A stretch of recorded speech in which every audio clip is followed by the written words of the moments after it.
for volunteering to serve our state association in this way. This is Leadership 101, a basic overview of service in a leadership position of a nonprofit professional association. In this session, you will learn what to expect, how to run a meeting, what resources are available to you at the ODA, and general tips for surviving leadership. We will also show you how to access additional information from the American Dental Association to help you progress to a seasoned leader in organized dentistry. Complete the survey and form at the end of the program for 1 hour of practice management CE approved by the Oklahoma Board of Dentistry.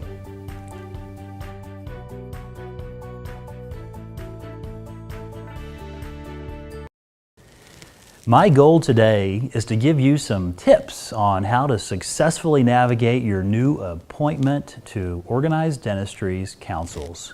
Congratulations, by the way. Your peers have made an important selection in electing you to help carry out the business of our Oklahoma Dental Association. First, I have some tips for the chair. Prior to the meeting, make sure you're prepared. You should read the manual on the councils and committees, both general information and those specific to your council or your committee. Know the objectives of your council that are presented within the strategic plan. Know where the ODA wants to go. Perhaps most importantly, know your ODA staff liaison. They can make your life so much easier. Councils should meet at least once a year and plan for approximately 2 hours per meeting, usually on the second Friday of the month. For the meeting, show up early and start the meeting on time.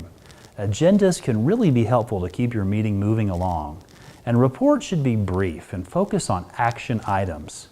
Keep members on the agenda and the business at hand. Avoid sidebar conversations when you can. Motions should be made and seconded prior to debate, and the chair should summarize a motion prior to debate commencing.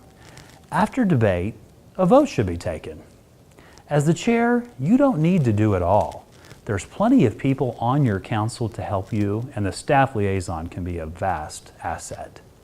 You should also encourage participation by all members. Perhaps most importantly, bring a calendar to the meeting. You want to schedule your next meeting before the current meeting is complete. If you're a member of a council or a committee, everyone's responsible for the meeting's success. RSVP ahead of time so that we know if there's quorum. Show up on time. Be prepared. Know the agenda and the materials before the meeting begins. And leave knowing what's been accomplished, who's going to get what done. During the meeting, address your remarks to the chairs. Do not repeat points that have already been made, and help out. Second a motion. Speak on motions that have been made. Discuss only the pending questions and ask for clarification if you're not exactly sure what you're voting on. Alert the chair prior to the meeting when you plan to introduce a new item to the agenda. If you're participating by tele or video conference, we appreciate your help. We value that so we can schedule as many people as possible, and electronic meetings are sometimes a little more difficult to run smoothly. The chair should welcome and acknowledge those members who are off-site, and make sure that the off-site members are specifically included and asked for their comments and their votes. At the end of the discussion, ask off-site members if they have additional comments. And at the end of the meeting, thank all participants for participating, whether present or off-site. If you're participating off-site, make sure you speak in a normal voice. You don't need to shout into the speakerphone, and always identify who you are so everyone at the table will know. If you're not actively speaking, you can mute your phone, but don't place it on hold. Audio has a very slight delay, so you may want to pause before making comments to make sure no one else is speaking. And if you do have technical difficulties during your meeting, the staff liaison can help you. These tips should make your business meeting run successful and smooth. And thanks again for your commitment to Oklahoma's organized dentistry.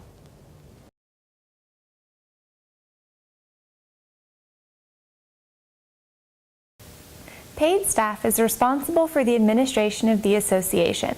Staff act as partners to the board and committees, advancing the goals and strategies while taking care of the daily administrative needs unique to nonprofit organizations. There are 8 staff members on the ODA team. Each staff person is the primary contact for at least one council or committee. Get to know this person as they are your main contact and resource at the ODA office. Your staff liaison will help you draft agendas, send meeting notices, generate minutes, facilitate follow-up communications, and emails on your behalf. It is staff's role to implement board policies, especially in relation to annual goals and objectives.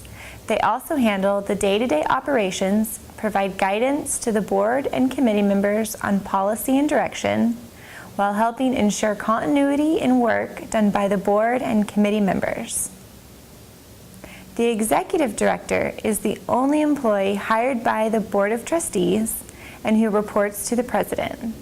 The executive director is responsible for day-to-day operations and implementation of the policies and programs of the ODA as established by the Board of Trustees and the House of Delegates. The executive director is also responsible for the engagement of staff and other professionals. The executive director's primary function is to carry out the role, goals, and mission of the ODA as expressed through the bylaws and policies, resolutions and actions of the board and the House. When you accept a leadership position in the ODA, take time to stop by the ODA office and meet the staff. Their job is to serve you by managing the resources developed to help you do your job and provide support throughout your term.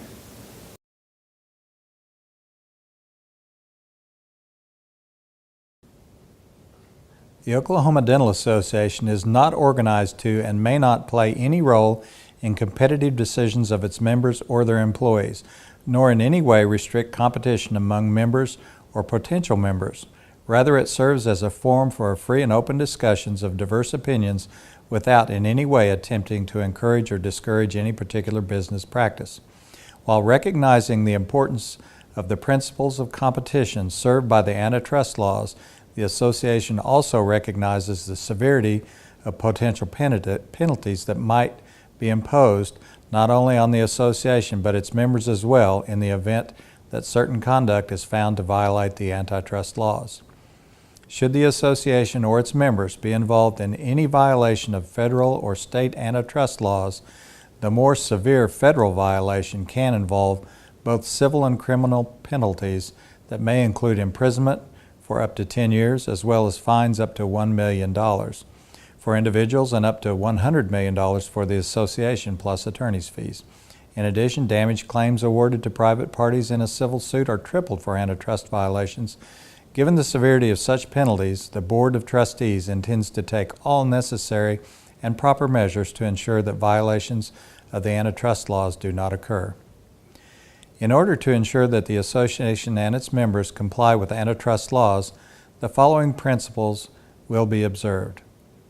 The association or any council, component, or activity of the association shall not be used for the purpose of bringing about or attempting to bring about any understanding or agreement, written or oral, formal or informal, expressed or implied among two or more members or other competitors with regard to prices, terms, or conditions of contracts for services or products. Therefore, discussions and exchanges about information about such topics will not be permitted at association meetings or other activities. There will be no discussion or other communication discouraging or withholding patronage or services from or encouraging exclusive dealing with any supplier or purchaser or group of suppliers or purchasers of products or services, any actual or potential competitor or group of actual potential competitors, or any private or governmental entity. There will be no discussion or other communication about allocating or dividing geographic or service markets or customers. While the association can prohibit false or misleading advertising, there will be no discussion or other communication about restricting, limiting, prohibiting, or sanctioning advertising or solicitation directly competitive with the association products or services. While the association may endorse or withhold endorsement of products or services, there will be no discussion or other communication about discouraging entry into or competition in any segment of the marketplace. There will be no discussion or other communication about whether the practices of any member, actual or potential competitor, or other person are unethical or anti-competitive unless the discussion or complaints follow the prescribed due process provisions of the association's bylaws. Certain activities of the association and its members are deemed protected from antitrust laws under the First Amendment right to petition the government. The antitrust exemptions for these activities, referred to as the Noerr-Pennington Doctrine, prescribes ethical and proper actions or discussions by members directly designed to influence: number one, legislation at the national, state, or local level; number two, regulatory or policy-making activities as opposed to commercial activities of a governmental body; or number three, decisions of a judicial body. However, exemption does not protect actions constituting a sham to cover anti-competitive conduct. Speakers at councils, educational meetings, or other business meetings of the association shall be informed that they must comply with the association's antitrust policy in the preparation and presentation of their remarks.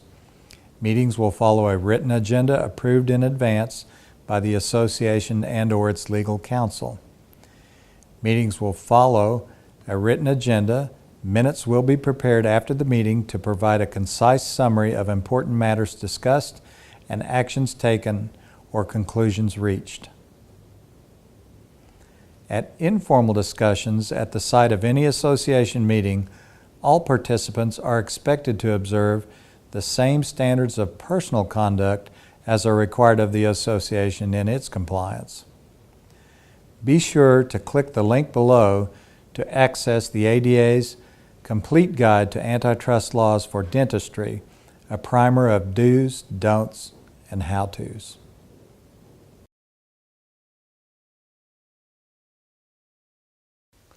The ODA is governed by the House of Delegates, which is the policy-setting branch of the association.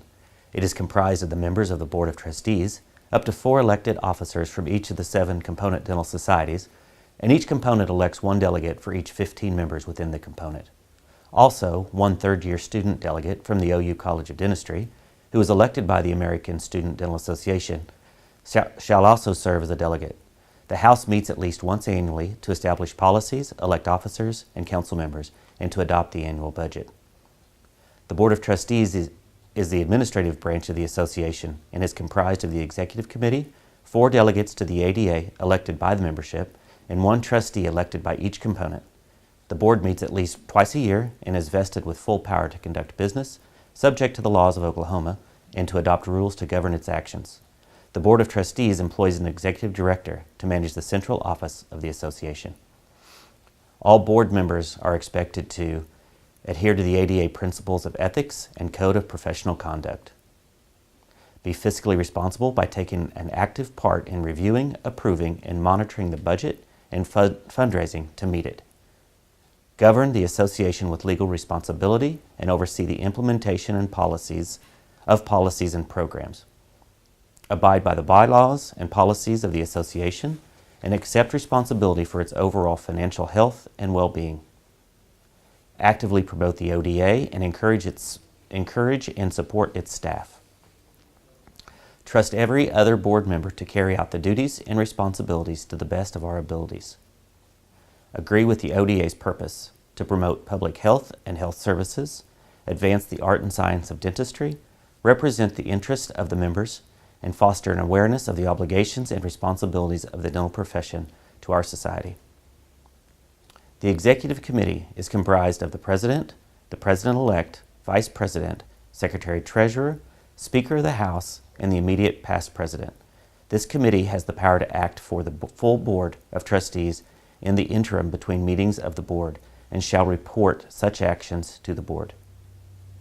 The Vice President is elected each year by the membership and upon approval of the House shall succeed to the office of President-elect, who shall succeed to the office of President. The Secretary-Treasurer is a 1-year appointment by the President. The Speaker of the House of Delegates is elected by the membership for a 3-year term and may serve up to 2 terms. The ODA is allotted 5 delegates and 5 alternate delegates to serve on the American Dental Association House of Delegates. The ODA president serves as a delegate and the president-elect serves as an alternate delegate. 4 delegates and 4 alternate delegates are elected by the membership for a 4-year term. The vice president of the ODA serves as the secretary to the ADA delegation. Councils and committees are required for the functional operation of the ODA, as established by the House of Delegates and the Board of Trustees, and shall continue to exist until the Board or House acts to terminate them. Councils and committees shall prepare reports and resolutions for consideration by the Board and the House. Members of councils are elected by the House of Delegates upon nomination by the Council on Nominations for 3-year terms and may serve unlimited terms. The chair of each council and committee is appointed by the incoming president for a term of 1 year. Members of standing committees of the Board of Trustees are elected by the Board. The councils and their duties are listed on the ODA website. If you are interested in serving in the profession at any level of the governance structure of the ODA, please contact your component president-elect, the ODA president-elect, or notify the ODA office.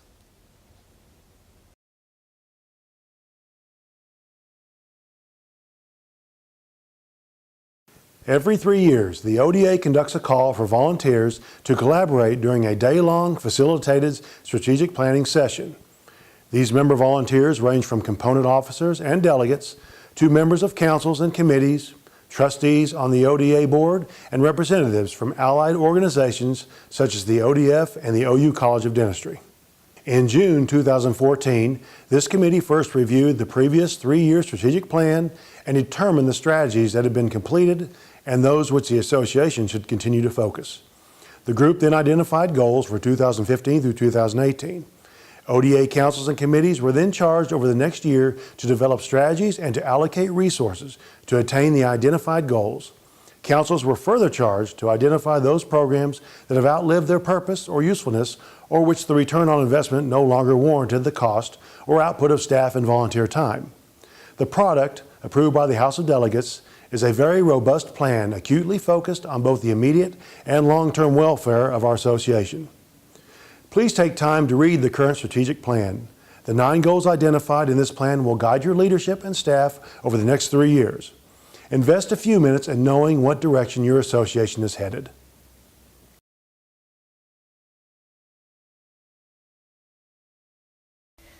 The ADA's Leadership Institute is an excellent resource to serve dentists who volunteer as leaders of organized dentistry on the local, state, and national levels. It can be found on the ADA Center for Professional Success website. The ODA's website will provide you with everything you need to know about the ODA.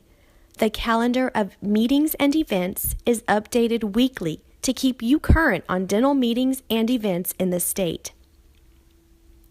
The membership directory, bylaws, strategic plan, and policies set by the House of Delegates can all be accessed on the website. Find information on quorum, participation and duties for each council in the manual for councils and committees. Agendas and reports for all ODA meetings are posted on the website. You can also find rosters and past minutes for councils, committees, the Board of Trustees, and the House of Delegates. These are just a few of the resources available to you on the ODA website. Visit okda.org regularly to stay informed.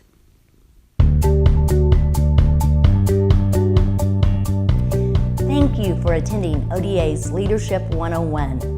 I hope you gained some knowledge and a new perspective on leadership in your professional dental association.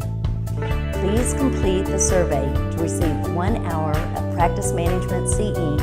And again, thank you for your leadership and your time.